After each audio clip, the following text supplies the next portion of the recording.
Hello friends, welcome back to my YouTube channel engineer.87। स्वागत है आप सभी का पी फॉर पंप सीरीज का 11th वीडियो में। 1 से 10th तक आपने वीडियो नहीं देखे हैं तो आप वो विजिट कर सकते हैं। ऊपर में आई बटन में लिंक दे रहा हूँ, नीचे डिस्क्रिप्शन में भी दे रहा हूँ। और दोस्तों, अगर आपको मेरे वीडियोस इंडस्ट्री रिलेवेंट लग रहे हैं तो अपने दोस्तों के साथ शेयर करना मत भूलिए। चैनल पे आप नए हो तो सब्सक्राइब करना मत भूलें और जो नोटिफिकेशन बेल आइकन है उसको ऑन करना ना भूलें ताकि आप सबसे पहले मेरा वीडियो देख सको। आज इस वीडियो में मैं बात करूंगा पंप का ट्रबल शूटिंग के बारे में। पूरा वीडियो ट्रबल शूटिंग के ऊपर रहेगा। जो पंप के अंदर कॉमन जो टॉप 5 डिफेक्ट्स पाई जाती है जब रनिंग कंडीशन में होता है तब, तो वो टॉप 5 कॉमन डिफेक्ट्स कौन सी है और उसको डायग्नोस कैसे करना है, उसका ट्रबल शूटिंग कैसे करना है। ठीक है, इसके बारे में आज ये वीडियो में जानेंगे। तो वेरी इंटरेस्टिंग टॉपिक है, ये मेरा खुद का पर्सनली इंटरेस्टिंग टॉपिक है। इसके बारे में हम बात करने वाले हैं आज। तो चलिए शुरू करते हैं। सबसे पहले कंटेंट देख लेते हैं कि कौन से 5 मेरा कॉमन डिफेक्ट है। ठीक है, तो सबसे पहला है मेरा जो पंप है वो पावर ज्यादा ले रहा है। भाई, पावर ज्यादा लेगा तो मनी ज्यादा यूज होगा, कंपनी को बेनिफिट नहीं होगा, तो हमें कंपनी को बेनिफिट करवाना है। ठीक है। दूसरा है मेरा एबनॉर्मल नॉइज है वो पंप में ज्यादा है। जैसे कि कोई केमिकल इंजीनियर है, वो प्लांट चलाता है, वो आके मैकेनिकल इंजीनियर को इंडस्ट्री में बोलता है कि भाई आपके पंप में से एबनॉर्मल नॉइज आता है। तो एज अ मैकेनिकल इंजीनियर हमें मालूम होना चाहिए कि कहाँ कहाँ से आवाज आ रहा है और क्यों आ रहा है। अगर इम्पेलर केसिंग साइड आ रहा है तो उसका रीजन क्या हो सकता है, बेरिंग हाउसिंग में आवाज आ रहा है तो उसका रीजन क्या हो सकता है, मेरा कपलिंग के बीच में जो स्पाइडर रहता है और जो मोटर और पंप का कपलिंग है वहां से साउंड आ रहा है तो क्या रीजन हो सकते हैं, मोटर साइड से जो आवाज आ रहा है तो उसका क्या रीजन रहता है। तो ये सब हमें एज अ मैकेनिकल इंजीनियर मालूम होना चाहिए। फोर्थ है कि मेरा जो डिस्चार्ज है उसमें फ्लो ही नहीं मिल पा रहा है। ठीक है, जीरो फ्लो मिल रहा है डिस्चार्ज में। फिफ्थ है कि मेरा फ्लो मेरे को मिल रहा है लेकिन जितना चाहिए डिजायर्ड फ्लो नहीं मिल रहा। तो ये फोर और फिफ्थ है वो नियर बाय सेम है। एक में है कि मेरे को जीरो डिस्चार्ज और दूसरा है कि जितना चाहिए उससे डिस्चार्ज कम। फॉर एग्जाम्पल मेरे को 120 मीटर क्यूब पर आवर का डिस्चार्ज चाहिए और मिल रहा है 50 या 80 मीटर क्यूब पर आवर। तो ये फिफ्थ पॉइंट है। ठीक है, तो चलिए शुरू करते हैं। सबसे पहला है पावर मेरा ज्यादा क्यों ले रहा है पंप भाई। तो सबसे पहले है फ्लूइड प्रॉपर्टीज। इसको मैं एग्जांपल के साथ समझाऊंगा। मेरा 32% HCl है, उसका स्पेसिफिक ग्रेविटी 1.4 रहता है अप्रोक्स।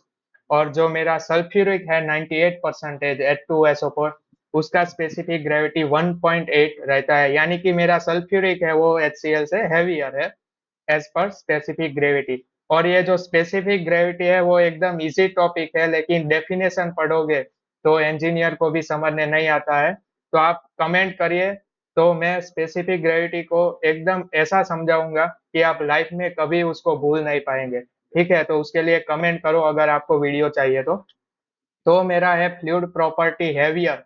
तो मेरा जो सल्फ्यूरिक जो HCl का पंप है वो अगर मैं सल्फ्यूरिक के लिए यूज कर रहा हूँ तो मेरा सल्फ्यूरिक एसिड क्या है, हैवियर है देन कंपेयर टू HCl।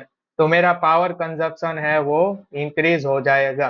ठीक है, तो हमें ये बात ध्यान रखनी है कि जो एज पर डिजाइन है, जो फ्लूइड के लिए मेरा पंप डिजाइन हुआ है वह उसके लिए यूज हो रहा है कि नहीं। दूसरा है ऑपरेटिंग पॉइंट, यानी कि as per performance curve of pump. ये एक बड़ा लंबा डिटेल में टॉपिक है परफॉर्मेंस कर्व का। उसका मैं आगे है वो वीडियो बनाने वाला हूँ।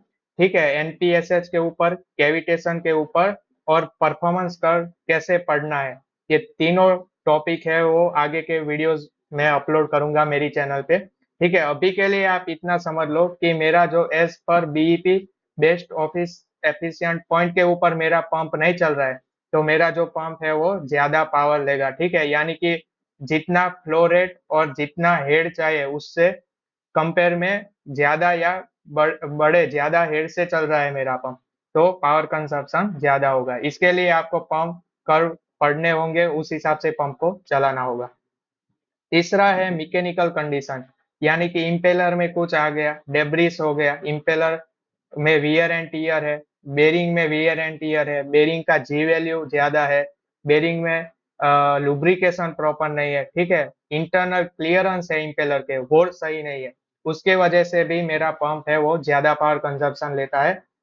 लास्ट फोर है सक्शन एंड डिस्चार्ज पाइपिंग, यानी कि मेरा प्रॉपर एनपीएसएच नहीं है, तो एनपीएसएच के ऊपर भी मैं आगे डिटेल में वीडियो अपलोड करूंगा। अभी के लिए आप इतना समझ लो कि दो टाइप का एनपीएसएच आता है, net positive suction head available और net positive suction head required, तो ये दो एनपीएसएच आते हैं। तो अवेलेबल यानी सिंपल है, प्लांट में कितना है मेरा net positive suction head, plant में कितना है, पोजीशन पे कितना है, पंप जहां इंस्टॉल है वहां कितना है, तो ये अवेलेबल हो गया। दूसरा है रिक्वायर्ड, मैन्युफैक्चरर जो पंप डिजाइन करके देता है वो रिक्वायर्ड एनपीएसएच देता है। तो हमारा जो अवेलेबल है वो ऑलवेज ज्यादा होना चाहिए, 2 to 3 मीटर, ये थंब रूल है। 2 से 3 मीटर मेरा एनपीएसएच ज्यादा है तो ना तो कैविटेशन पंप करेगा, ना तो कोई पावर कंजम्पशन में दिक्कत आएगी, ना फ्लो में दिक्कत आएगी। ठीक है, ये थंब रूल आपको बता दिया, फिर भी एनपीएसएच के बारे में पूरा डिटेल में वीडियो आगे अपलोड करूंगा। और दूसरा है straight suction run to avoid cavitation, cavitation नहीं होना चाहिए, कैविटेशन भी होगा तो पावर कंजप्शन ज्यादा होगा। फिर है स्पीड एंड कंट्रोल मेथड, यानी कि जो इम्पेलर का साइज है वो सही डिजाइन नहीं है, ठीक है, जो वीएफडी है वो प्रॉपर डिजाइन नहीं है, उसके वजह से भी मेरा पावर कंजम्पशन ज्यादा हो सकता है। लास्ट है इलेक्ट्रिकल कंडीशन, यानी मेरा जो टेस्ट वोल्टेज लेवल है, फेज बैलेंस है, मोटर का वायरिंग कनेक्शन इंटीग्रिटी है, ये सब भी इनप्रॉपर है, तो मेरा जो पंप है वो पावर कंजप्शन ज्यादा लेगा। ठीक है, अभी नेक्स्ट हमारा है कि एबनॉर्मल नॉइस, तो ये सबसे कॉमन है कि केमिकल वाला बंदा आएगा, मैकेनिकल को बोल देगा भाई तुम्हारे पंप में से एबनॉर्मल साउंड आ रहा है जल्दी चेक करो। अभी हमें एज अ मैकेनिकल इंजीनियर वहां जाना है और चेक करना है कहाँ से साउंड आ रहा है। तो सबसे पहले अगर जो केसिंग है वहां से आपको थोड़ा साउंड लग रहा है, तो दो चीज हो सकती है, केविटेशन या तो रिसर्कुलेशन की वजह से पंप मेरा आवाज ज्यादा कर रहा है, ठीक है। तो उसके लिए आपको एनपीएसएच प्रॉपर रखना है, फ्लो का कंडीशन देखना है, पाइपिंग सही से है कि नहीं वो देखना है, और इनलेट प्रेशर है वो देखना है कि प्रॉपर है कि नहीं। दूसरा है कि बेरिंग हाउसिंग है, वहां से साउंड आ रहा है, ठीक है, तो एक और वीडियो भी मैं आगे अपलोड करूंगा कि पार्ट्स ऑफ द पंप्स, ठीक है, कौन से पार्ट्स आते हैं, कौन सा अंदर जो बेरिंग हाउसिंग बोलते हैं, केसिंग बोलते हैं, बैक प्लेट बोलते हैं, वो सब पूरा डिटेलिंग वीडियो बनाऊंगा आगे। तो अभी आप समझ लो कि जो बेरिंग हाउसिंग है वहां से अगर आवाज आ रहा है तो वहां पे बेरिंग का वियर और फ्रिक्शन है। बेरिंग का वियर क्यों होगा, लुब्रिकेशन प्रॉपर नहीं है, मिस अलाइनमेंट नहीं है, उसके वजह से बेरिंग का वियर और फ्रिक्शन होता है। ठीक है, तो लुब्रिकेशन आप प्रॉपर करिए, या तो बेरिंग में जी वैल्यू आ गई है तो बेरिंग को रिप्लेस करिए। ये जी वैल्यू क्या होता है ये पूरा अलग चैप्टर है, वाइब्रेशन, ठीक है, तो उसका भी आगे हम वीडियो बनाएंगे, ठीक है। फिर मोटर साइड भी जो बेरिंग आती है वहां से भी जी वैल्यू बढ़ जाता है, ड्राई साउंड आता है मोटर साइड, तो उसको भी रीग्रीसिंग करना पड़ता है, ठीक है, तो ये भी एक रीजन है कि एबनॉर्मल नॉइज आता है। उसके बाद है इम्पेलर मिस अलाइनमेंट और डेब्रिस, इम्पेलर के अंदर डेब्रिस आ गया है, पाइपिंग में डेब्रिस आ गया है तब भी आवाज करता है, तो उसके लिए इम्पेलर को डिसेंबल करके हमें क्लीन करना है, ठीक है, इम्पेलर के क्लियरेंसेस चेक करने हैं एज पर ओईएम गाइडलाइन। उसके बाद है लूज फिटिंग, यानी कि मोटर के चार फाउंडेशन बोल्ट हो गया, या जो बेस फ्रेम है पंप का वहां का जो पंप का जो बोल्ट हो गया फ्रेम के ऊपर, फिर फ्रेम का जो ग्राउटिंग हो गया वहां पे बोल्ट रहता है, ये सब लूज फिटिंग है, तो वहां से भी वाइब्रेशन आएगा और पंप आवाज करेगा। इंफ्रास्ट्रक्चर यानी कि प्रॉपर फाउंडेशन नहीं है, तो वहां से भी उसकी वजह से भी पंप में साउंड ऑब्जर्व होता है। और इम्पोर्टेंट है, लास्ट है लेकिन इम्पोर्टेंट है, मिस अलाइनमेंट ऑफ शाफ्ट, मेरा शाफ्ट का प्रॉपर अलाइनमेंट नहीं है, ठीक है, तो भी क्या होगा, वाइब्रेशन आएगा, आवाज आएगा, ठीक है। स्पाइडर टूट सकता है, स्पाइडर टूटेगा तो आवाज आएगा, तो इसके लिए आपको फॉलो करना है रेडियल और एक्सियल दोनों अलाइनमेंट कीजिए, और उसका limit less than equal to 0.05 mm आप रख सकते हो, तो एकदम प्रिसाइज अलाइनमेंट हो जाएगा। उसके बाद है over heating of pump, pump मेरा ओवर हीटिंग कर रहा है, तो उसके रीजन है केविटेशन है, फिल्टर जो सक्शन में लगता है, स्ट्रेनर भी बोल सकते हो, वो मेरा जाम हो गया है, डेब्रिस आ गया है, तो उसकी वजह से मेरा पंप ओवरहीट करेगा। फिर वोल्टेज में कुछ इम्बैलेंस है, ठीक है, उसके वजह से ओवरहीट करेगा। Internal debris, worn bearing, impeller contact touch हो गया है, ठीक है, क्लियरेंस प्रॉपर नहीं है, बेरिंग गया है, उसकी वजह से भी मेरा पंप ओवरहीट करेगा। फिर जो फ्लूइड है अंदर यूज हो रहा है वो टू हॉट है, लेकिन उसका जो कूलिंग जो मेथड है वो प्रॉपर नहीं है, कूलिंग रिडक्शन हो गया है फ्लूइड का, ठीक है, तो भी ओवर हीट हो सकता है। स्पीड मेरा हाई है, हाई स्पीड, अगर आरपीएम ज्यादा है पंप का तो भी मेरा ओवर हीट करेगा। फिर बेरिंग में लुब्रिकेशन कम है, लुब्रिकेशन कम होगा तो फ्रिक्शन बढ़ेगा, फ्रिक्शन कन्वर्ट होगा हीट में, ठीक है, तो मेरा पंप ओवर हीट होगा। फिर dry run of pump, pump यानी कि मेरा जो एनपीएसएच है उसका डिजाइनिंग प्रॉपर नहीं है, स्ट्रेनर मेरा डेब्रिस से भर गया है, तो मेरा ड्राई रन होगा, आगे फ्लूइड है वो सक्शन पाइप में से केसिंग में नहीं जाएगा, तो मेरा पंप ऐसे ही घूमता रहेगा, ठीक है, तो उसकी वजह से ड्राई रन की वजह से मेरा पंप ओवरहीट हो सकता है। तो ये लाइकली क्योजेज है, और उसके यहाँ पे मैंने रिकमेंडेशन एक्शन लिखे हैं, तो आप फोटो भी ले सकते हो, ठीक है। लास्ट है, लास्ट से फोर्थ है, लास्ट नहीं है, no delivery of liquid at discharge, यानी कि जो डिस्चार्ज है मेरा वहां पे जीरो फ्लो मेरे को मिल रहा है, ये है मेरा जीरो फ्लो, ठीक है। इसके बाद का जो स्लाइड आएगा वो रहेगा मेरे को डिस्चार्ज दे रहा है लेकिन लो डिस्चार्ज दे रहा है, वो हो जाएगा लो डिस्चार्ज, ये मेरा है जीरो डिस्चार्ज वाला सिनारियो, ठीक है।